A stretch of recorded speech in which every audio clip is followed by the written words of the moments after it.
Demos zoado aqui, estamos assistindo. Valeu, um abraço do Cunzido.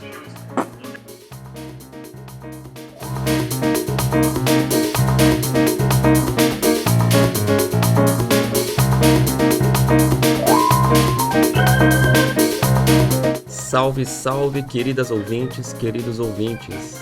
Bem-vindas e bem-vindos ao 4º episódio de Mundos Reversos. Primeiramente, eu queria agradecer demais a todo mundo que está ouvindo aqui o podcast, ouvindo pelo Spotify ou assistindo pelo YouTube.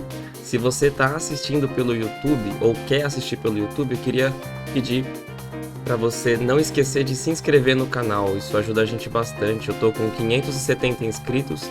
Quando eu chegar em 1000, eu vou poder monetizar aqui esse projeto e isso vai ser muito bom porque eu tenho investido nele aqui com tempo, com esforço, com trabalho, e se eu conseguir monetizar um pouco disso vai ajudar a pagar as contas aqui de casa, beleza, galera? Então, se você quiser colaborar, já ajuda muito curtindo o canal no YouTube, beleza? E se você puder divulgar para amigas e amigos, parentes que podem se interessar por esse tipo de conteúdo aqui do Mundos Reversos, pode divulgar à vontade, que pra gente vai ser muito bom. Queria agradecer também bastante as pessoas que estão participando das lives, participando do chat, participando das transmissões ao vivo também aqui do meu lado, o Juninho, o Guilherme, a minha irmã Amanda, a Carol Finardi, minha companheira, o Alan Gomes, o Stanley, o Fábio Medina ainda não entrou, mas é porque ele tá viajando, eu sei que ele vai entrar. E você também, o Lucas Milagres, todos vocês que estão entrando aí nas lives, se você que não foi citado, ou se talvez eu não te conheça também, sinta-se sinta aí a minha gratidão aí pela sua colaboração, participação e por estar curtindo o Mundos Reversos. Eu vou chamar aqui agora o ET Bilu, que é o nosso assistente aqui do Mundos Reversos, para ver se tem alguma mensagem de algum ouvinte ou de alguma ouvinte. Vamos ver. Fala aí, ET Bilu. Salve, Reverso! Firmão? Aí, tamo junto. Aí, mano, se liga. Dessa vez não teve áudio não, mas mandaram uma mensagem de texto aí pra nós. Vou fazer a leitura aqui então. Ó, é o seguinte. O mano escreveu assim, ó. Meu nome é Wellington, tenho 27 anos. Acabei de terminar um relacionamento de 5 anos e tô arrasado. Eu comprei uma moto ano passado e desde então nosso relacionamento ficou esquisito. Ela dizia que eu preferia a moto do que ela. Vixe. Vendi a moto e mesmo assim terminamos. Vixe. Zoou, hein? Eu quero voltar com ela, mas ela não quer. Marcamos de conversar depois do carnaval e ela deu desculpas e desmarcou 3 vezes já. O que devo fazer? E aí, mano, o que esse moleque faz aí? É nóis, fala aí. É nóis, ET Bilu, valeu aí pela colaboração. É Wellington, não sei se você tá ouvindo aqui agora, mas ó, já deixar bem claro que do lado de fora é sempre muito mais fácil, né?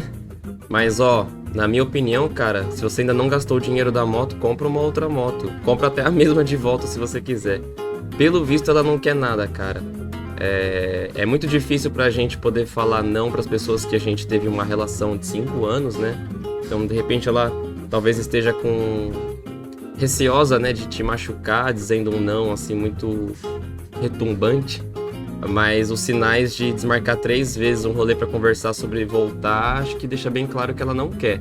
E ficar insistindo também é chato, né, cara? Então, acho que o melhor que você tem a fazer é se valorizar.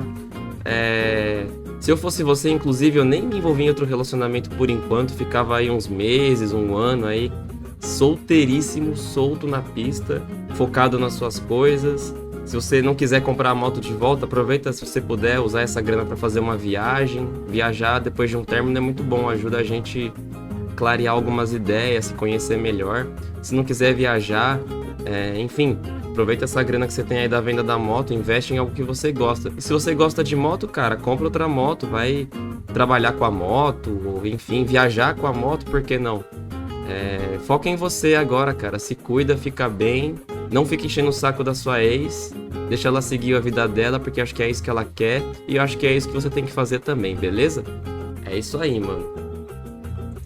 Valeu aí, ET Bilu, pela colaboração, você tá sendo de grande ajuda aqui no nossos Mundos Reversos. Agora vamos lá, né? No episódio de hoje a gente tem um papo aí uma reflexão que eu fiz quando eu fui viajar agora em janeiro, né, um pouco tempo atrás, sobre algumas questões aqui relacionadas às terras brasileiras e aos ricos de esquerda.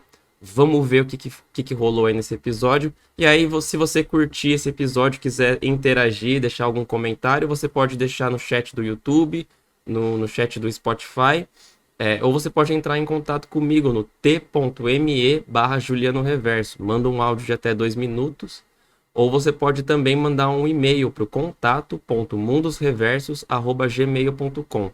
E aí lá você também pode escrever o que você achou do episódio, dar sugestão, dica, enfim. O canal é aberto aí pra gente trocar ideia, beleza?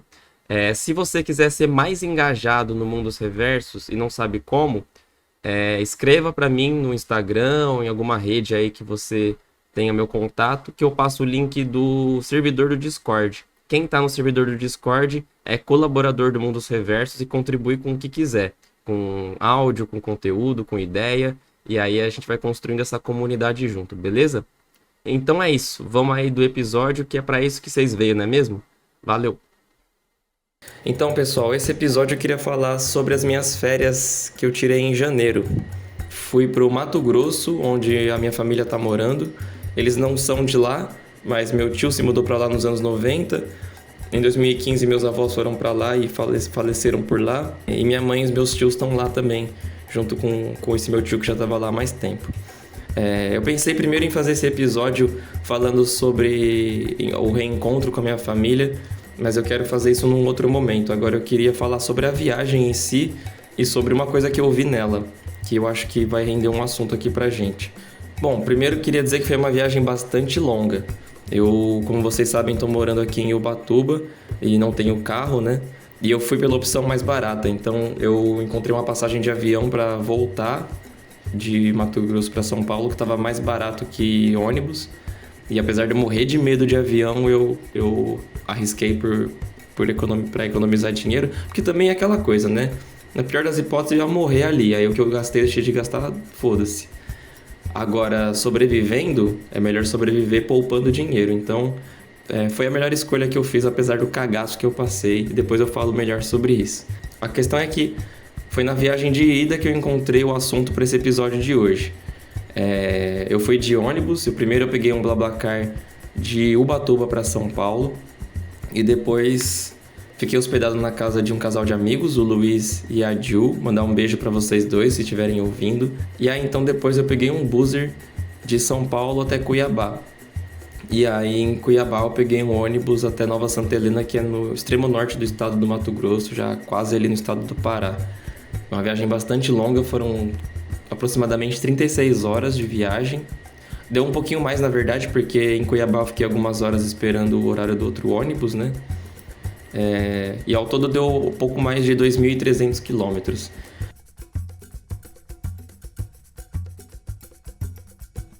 E aí no caminho, durante o dia, percorrendo o Mato Grosso do Sul, Goiás e o Mato Grosso, eu fui olhando na janela. Eu gosto muito de apreciar a paisagem quando eu tô viajando. Só que o que eu vi no caminho é uma coisa que a gente já sabe, que o que eu veria nessa região do Brasil. E eu praticamente vi só 2 coisas: pasto e plantação de soja.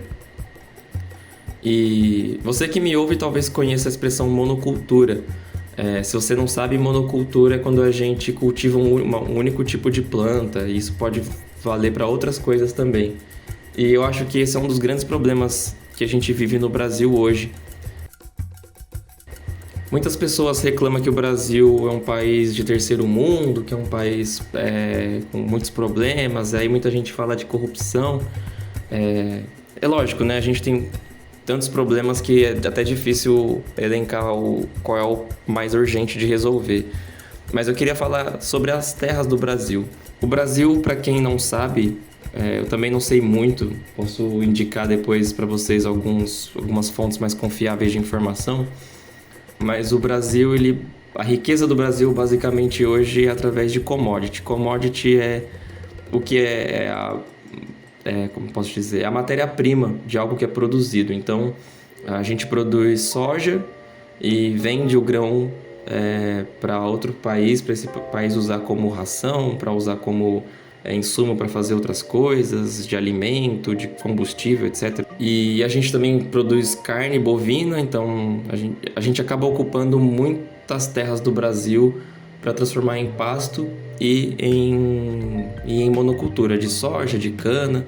Isso no passado talvez ninguém tinha noção do quanto isso era perigoso. Ninguém aqui no Ocidente, né, nenhuma cabeça europeia enxergava isso como um problema, porque a finalidade era produzir a maior quantidade possível, porque isso gera o maior retorno financeiro possível. Na minha opinião, isso é uma coisa bem preguiçosa, pensando hoje em dia. É o caminho mais fácil para obter um valor pequeno, porque você não atribui ao que você está produzindo o valor agregado, que eu não sei muito bem, posso estar falando bobagem, os economistas me corrijam, mas eu posso plantar soja e vender soja, ou eu posso plantar soja, transformar essa soja em alguma coisa e aí vender essa coisa transformada por um preço mais caro. E aí isso inclui a mão de obra da pessoa que produziu, etc. O Brasil escolheu, nos últimos anos, simplesmente plantar, colher e vender. Plantar, colher e vender. Então, criar o gado, matar e vender. Criar o gado, matar e vender. Isso, desde que eu comecei a ter acesso a alguns conhecimentos do Ailton Krenak, de algumas outras lideranças indígenas, me deu esse alerta de eu pensar sobre como que a gente espera superar algumas questões de crise, alguns problemas que a gente passa às vezes, se a gente só cultiva uma única coisa, né? Imagina que na sua casa você só tem arroz para comer, no café da manhã, no almoço e na janta. Só arroz, sem salada, sem feijão, sem mistura, sem nada. Isso uma hora vai te adoecer. Eu acredito que com a terra é a mesma coisa. A gente pode entrar num debate aqui, eu acho que não é o melhor momento, se a terra é um organismo vivo ou não. Na minha opinião é. Eu imagino que para a maioria dos que me ouvem também. E como um organismo vivo, ela, sem a intervenção humana, ela já tinha nas regiões onde hoje só tem plantação de soja e pasto, ela tinha uma diversidade enorme de plantas, animais, né, convivendo ali. E isso permitia que a vida prevalecesse, porque se um tipo de planta fosse contaminada por algum vírus, um fungo, ou uma bactéria, alguma coisa, essa planta provavelmente morreria, mas outras plantas diferentes sobreviveriam, porque são de estruturas diferentes, etc, né? Então, não ia acabar com todo um ecossistema por causa de um único problema, um único predador. No caso da soja, por exemplo, se é contaminado um pé de soja numa plantação, teoricamente todos os outros vão se contaminar, porque é a mesma planta, então a mesma peste pode causar o mesmo dano em todas as outras. E aí, para resolver esse problema, a galera investe pesado nos agrotóxicos. E os agrotóxicos são venenos para matar pragas, e também acaba contaminando o solo, contamina a planta em si, e a gente acaba consumindo esse produto sujo de agrotóxico. Enfim, o agronegócio é um dos maiores vilões do Brasil hoje. Isso é um grande problema que a gente tem que enfrentar de alguma forma, e é muito difícil porque eles são muito ricos e poderosos. Apesar de eles estarem apostando numa coisa pouco rentável para os dias de hoje no mundo, é a coisa mais rentável que tem dentro do Brasil hoje em escala, né? A gente não desenvolve tecnologia suficiente, a nossa ciência é desvalorizada nesse governo, nossa educação, nossa cultura, tudo isso sofre por vários problemas. Então, o nosso carro-chefe hoje no Brasil é a tal das commodities, que eu acabei de falar aqui agora.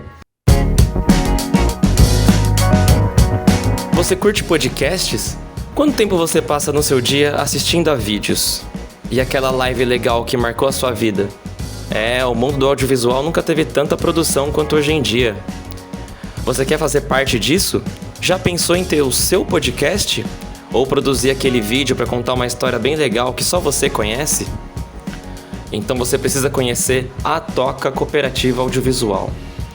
Fundada em 2019, a Toca é uma cooperativa formada por profissionais do audiovisual e comunicação, formados por políticas de inclusão como ProUni, FIES e cotas. Uma produtora que é cooperativa, para compartilhar conhecimento, trocar ideias e tocar o seu projeto. Acesse o site atocaaudiovisual.com.br. Entre em contato com a equipe, tire sua ideia da cabeça, bote no papel e transforme num projeto bem legal para ser veiculado no YouTube ou nas plataformas de streaming.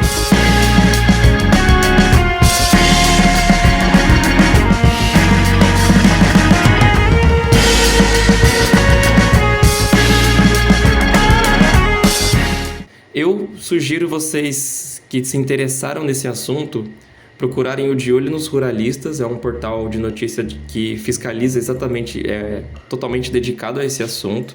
Eles dominam muito mais esse assunto do que eu. Eu conheço as pessoas por trás do De Olho nos Ruralistas, são pessoas completamente envolvidas no assunto. E eles, por serem jornalistas, investigadores, eles realmente têm propriedade no que eles vão falar, no que eles escrevem, no que eles publicam. Então, se você está interessado em entender mais quais são os problemas que a gente enfrenta nesse assunto aqui, né, no Brasil, procura aí o site, o canal de YouTube, os contatos do De Olho nos Ruralistas, para você se informar melhor. O que eu tô falando aqui é mais assim, um pouco do que eu sei sobre o assunto pra gente pensar junto sobre ele, né? E aí você deve ficar se perguntando aí agora, mas Juliano, não tem solução? Por que a gente não resolve esse problema, né? Assim, se a maior parte da sociedade não é produtor, não é agricultor, não é um fazendeiro, a gente é maioria, né? A gente pode, através do voto, resolver esse problema. Eu acho muito difícil, assim. Quando o Lula foi eleito presidente, ele prometeu que ele faria reforma agrária. E a reforma agrária é a solução através da democracia, né, que a gente pode encontrar, que basicamente é fazer uma reforma das terras brasileiras e redistribuir elas para as pessoas. Por que redistribuir? A maior parte das terras do Brasil pertence ou à União, que é o poder público, então de certa forma é nossa, mas não é de nenhuma pessoa específica, né? E todas as fazendas e grandes latifúndios que tem no Brasil são realmente enormes. Tem fazendas do tamanho da cidade de São Paulo ou até maior, e é de uma pessoa só ou de uma família. E isso vem desde a época da colonização, lá em 1500. Então as pessoas foram passando de filho para neto, de neto para bisneto, e aí vende para um grupo de uma outra família conhecida. Então, as mesmas pessoas que eram muito poderosas na época do Brasil Império, até hoje os netos, bisnetos, tataranetos delas são poderosos até hoje. A reforma agrária mudaria isso, faria uma redistribuição das terras e resolveria parte desse problema. A questão é que o Lula prometeu isso e não conseguiu cumprir. Eu boto fé que ele realmente tenha tentado, mas a grande maior parte do Congresso está na mão dos grandes agricultores, né, do agronegócio. Então fica muito difícil. Eu acho difícil nesse próximo governo Lula que vai acontecer a partir de 2023. Eu acho difícil ele tocar nesse assunto tão cedo, porque o Brasil está cada vez mais na mão dessa galera, que é a galera que alimenta financeiramente o tal do Centrão, né? Então, a gente tá de mãos atadas nesse sentido. A melhor solução, na minha opinião, seria uma revolução. E eu acho isso muito difícil, eu acredito na revolução, mas acho muito difícil que a gente vai conseguir fazer ela agora, de imediato. Talvez a gente esteja num processo lento de chegar nesse momento.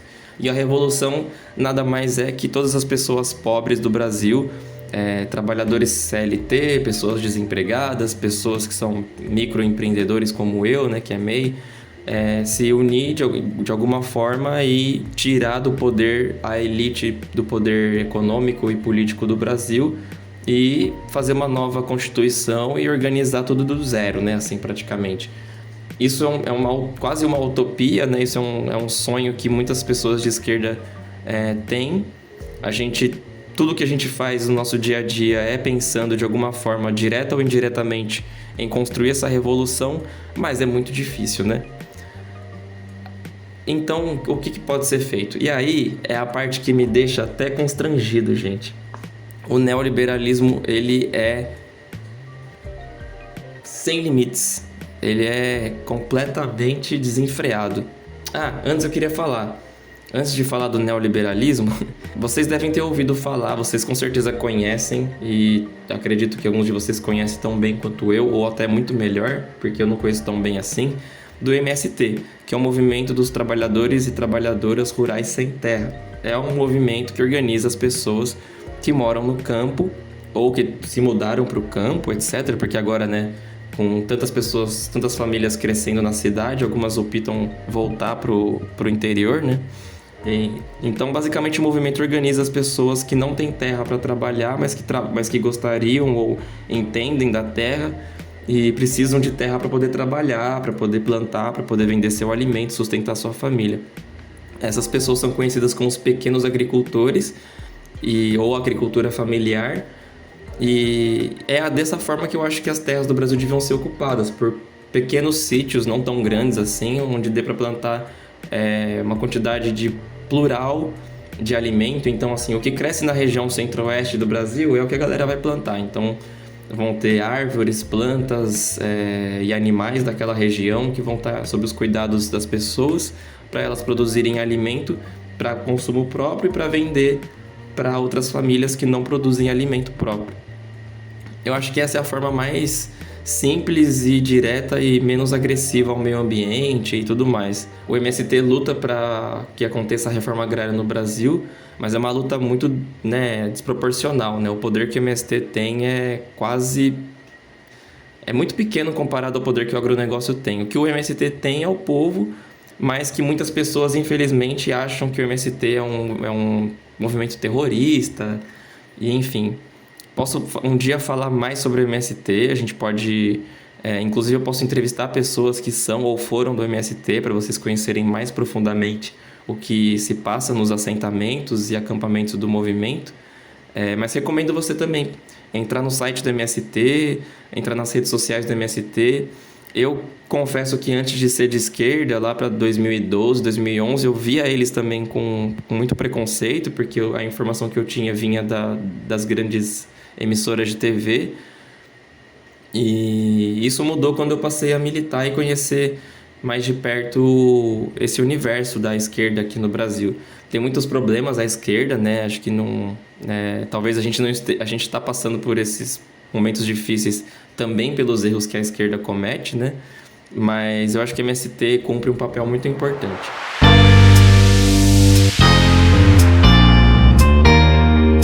Agora vamos falar sim do neoliberalismo. Eu acho é um conceito meio difícil de entender o neoliberalismo, mas basicamente o poder mínimo do Estado e as empresas cada vez mais dando conta do que está acontecendo no mundo. E é o que a gente está vivendo hoje. Cada vez mais os estados no mundo vão abrindo espaço para que as empresas regulem os seus mercados por elas próprias. Isso significa precarizar a mão de obra, significa aumentar os lucros e explorar cada vez mais os trabalhadores e tentar vender desenfreadamente seus produtos para obter o maior número de lucro possível sem fim. E é uma coisa muito louca, a galera acha... Tem gente que acha doideira acreditar em duende, pra mim doideira é acreditar no neoliberalismo. Só que o neoliberalismo ele é muito forte também porque ele atua na subjetividade. Você que tá me ouvindo, eu que tô aqui falando, e muitos de nós que a gente conhece, em graus diferentes, tá vivendo uma ilusão que o neoliberalismo vende, que o capitalismo vende. E, inclusive, o que eu tô fazendo aqui é um pouco de um reflexo disso, né? Essa coisa da gente se pautar no indivíduo e ter o próprio conceito de empreendedor, que a pessoa sozinha vai e trabalha e faz a coisa acontecer e sem ajuda de ninguém, um lobo solitário, essas coisas. Isso tudo é uma balela que o neoliberalismo vende pra gente não se organizar em grupos e atuar cada vez mais no indivíduo. E isso atinge a gente em esferas muito distintas, assim, desde a forma como a gente se relaciona no trabalho até a forma como a gente se envolve, se relaciona com pessoas, com relacionamento afetivo, amizade, etc. E com os sonhos e com as respostas que a gente pode dar para os problemas do mundo. E é aí que entra a fofoca do dia. Eu não sei se eu vou ser um colunista de fofoca, mas eu vou abrir essa exceção aqui para hoje. Aê, tiozão, até que enfim, conta logo essa porra aí, mano. Tô aqui agoniado querendo saber essa história. Conta logo aí, pô. Talvez vocês devam ter ouvido falar num conceito de guardião da terra. Eu quero falar agora aqui nesse momento sobre Guardiões da Terra e NFT. NFT, esse é um assunto que eu quero explorar ele mais profundamente depois que eu tiver mais informação, mas é o desdobramento das criptomoedas, né? É a gente transformar um meme, uma imagem, uma figura da internet em algo que possa ser especulável e ter um valor de mercado, e as pessoas podem comprar uma NFT hoje, sei lá, por $1.000 e vender amanhã por $100.000, enfim. Eu acho isso bem perigoso, mas tem uma galera que acredita que com a NFT você consegue comprar simbolicamente espaços da Amazônia para evitar a exploração dessas terras, o desmatamento. Eu, sinceramente, não boto muita fé que isso vai dar certo, mas eu quero estudar isso melhor e quero até convidar pessoas que entendam sobre o assunto para conversar aqui com a gente. Agora, sobre os Guardiões da Terra, e aí é onde vai entrar a polêmica aqui do dia, são pessoas que acreditam que elas, por terem uma consciência ecológica que a gente está tentando desenvolver aqui, eu também, imagino que vocês que me ouvem aí também, é importante a gente ter uma consciência ecológica. O problema é quando a gente não consegue desvincular as ideias do neoliberalismo da nossa cabeça quando a gente pensa nas soluções para preservar o meio ambiente.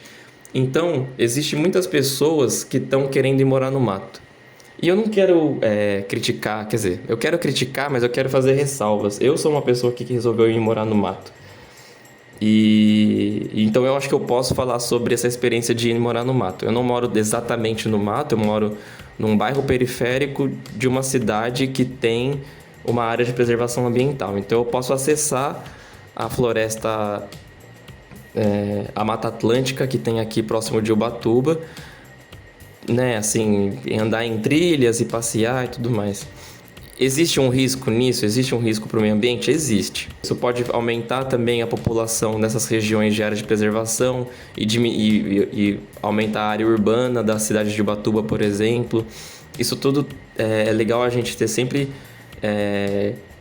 levar isso sempre em conta, né, quando a gente toma essas decisões nas nossas vidas. Eu tô decidido que não quero voltar para uma cidade do tamanho de São Paulo. Não sei por quanto tempo eu fico em Ubatuba, mas agora a minha intenção é ficar por bastante tempo. E quando eu sair daqui, provavelmente eu vou para uma outra cidade com contato com a natureza. E tem algumas pessoas ricas que estão querendo fazer a mesma coisa. Tudo bem, né? Assim, a pessoa quer sair de São Paulo, ela tem o direito de morar num lugar menos louco como São Paulo, né?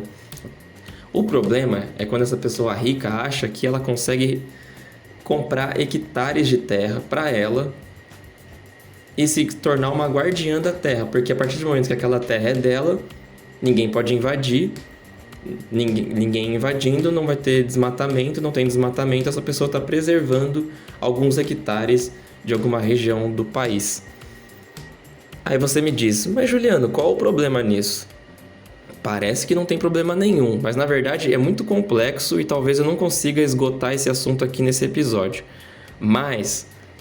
e aí é onde entra a fofoca, eu ouvi dizer, e eu quero tomar bastante cuidado, tanto para não tomar processo, quanto para não prejudicar a imagem de uma pessoa na internet, que isso é bem chato mesmo, não quero ser o agente do caos nesse sentido, mas eu acho que o exemplo ele é bem legal. Eu ouvi dizer, e deixo aberto aqui o espaço para a resposta, que a Jojo, que é uma produtora de YouTube, que, se eu não me engano, ela tá no GNT, enfim, não sei, ela é uma influenciadora, né, uma produtora de conteúdo audiovisual.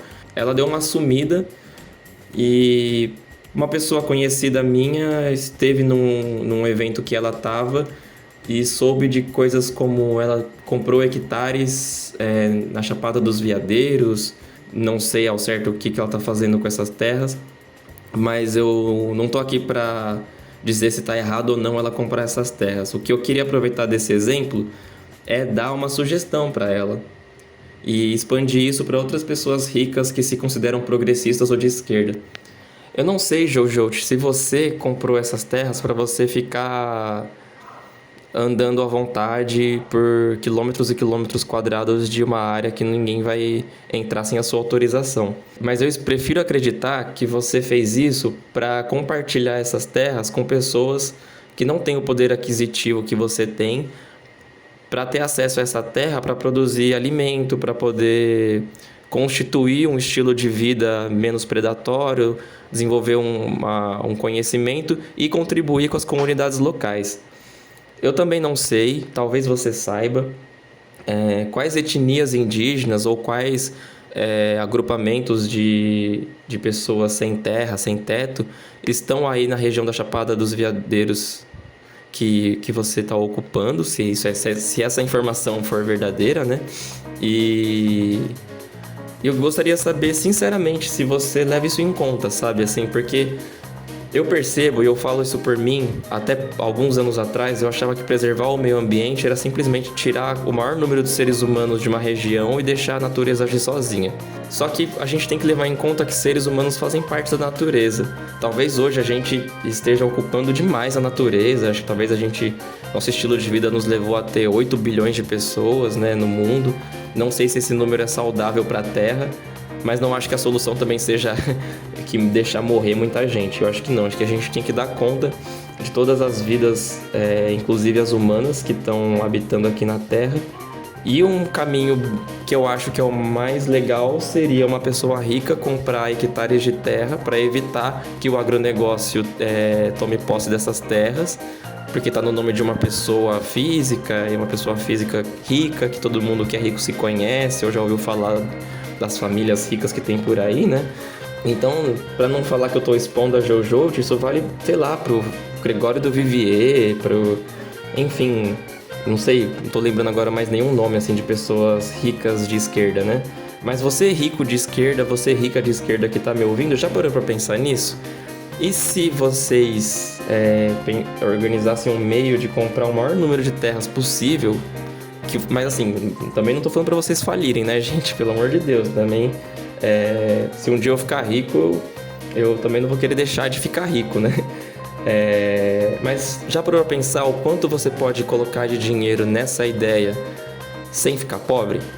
E você já parou pra pensar em realmente fazer isso? Porque eu acho que é uma emergência mesmo que a gente tá vivendo. Isso vale pra Amazônia, vale pra Mata Atlântica, vale pro Cerrado, vale pra todos os biomas aqui do Brasil. A gente tá falando aqui pra brasileiros, né? Mas isso vale também em outros territórios da América Latina, da América e do mundo. Eu também não acho que esse vai ser a grande revolução, o que vai resolver o problema, mas a gente está falando de redução de danos num momento onde a gente está realmente numa emergência ambiental, social e econômica.